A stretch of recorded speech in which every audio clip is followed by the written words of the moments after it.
Derek and I decided to come up here together. Good time, I think, to show a little unity across the bipartisan lines.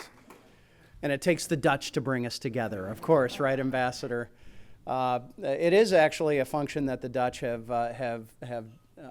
done for generations, and we are glad that we are able to be here and that you are able to join us as we welcome and congratulate our awardees this morning.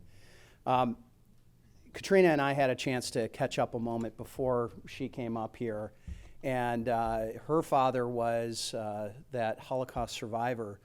My father fought in World War II and was injured 2 days before Christmas, 1944, when his B-24 went down. Two very different experiences, but with a common cause, which is to defeat hatred. And we cannot forget that now. We cannot. And that's why it is very important that those stories, whether they be from the time when your father was there or our new stories that are happening, that they continue to be told. We cannot allow those voices to rise up again. Do you agree? That is what we have to unify on. So I believe I was supposed to introduce the ambassador at this point. We are very pleased for that, but I'm going to turn it over to Derek. Derek and I have been able to work together on that common cause because of having a relationship that needs to continue between the Kingdom of the Netherlands and the United States. This is an important relationship. It is a strategic relationship.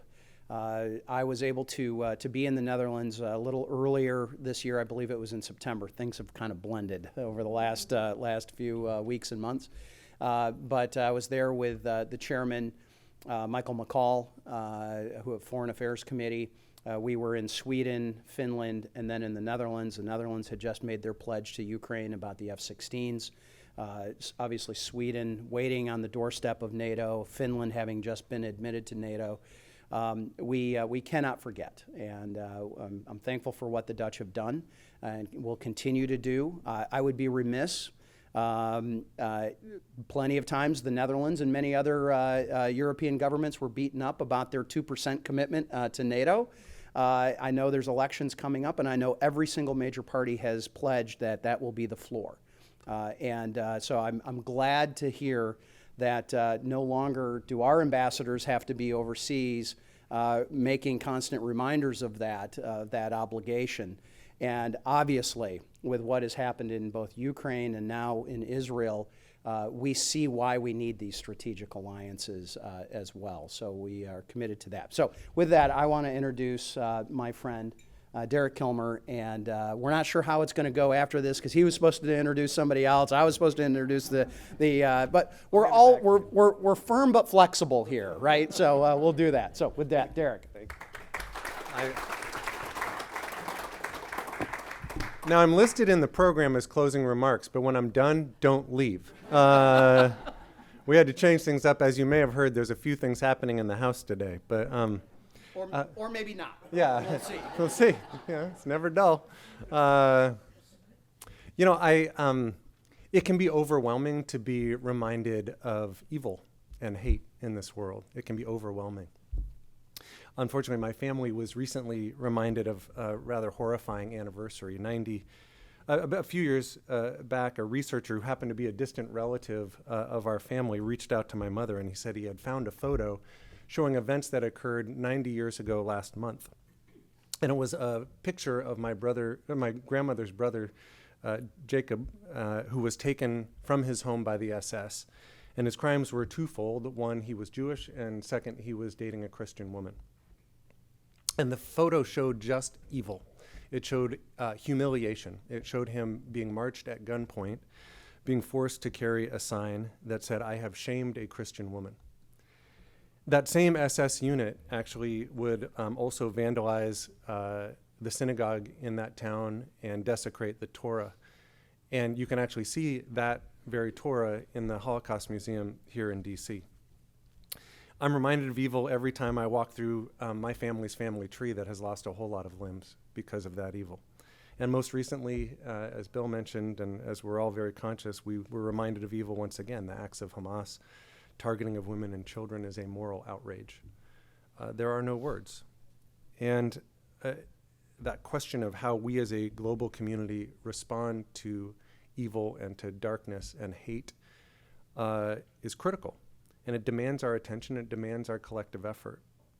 But as easy as it is to be overwhelmed by hate and by evil, I actually think the counter to that, the way we avoid being overwhelmed by it, is to celebrate goodness and to celebrate people who are doing good work. And that's why we're honoring these two extraordinary people today. Senator Cardin, we celebrate the good work you do every day.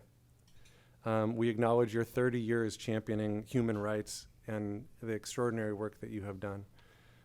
We acknowledge Maxim Butkevich as a human rights activist, and we wish he was here with us, and we honor his work as well, and we are so grateful that you are here on his behalf.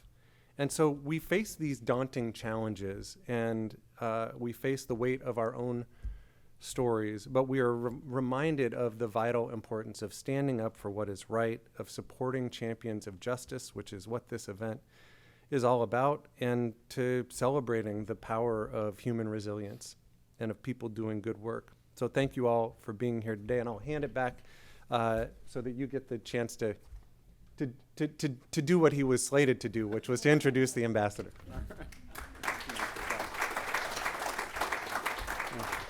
Back on script. There we go. Well, we are, I'll make this very short, Your Excellency. I know that makes her feel a little uncomfortable, all these honorifics, but Brigitte Tazelar has been a new addition here to the Kingdom of the Netherlands representation in the United States.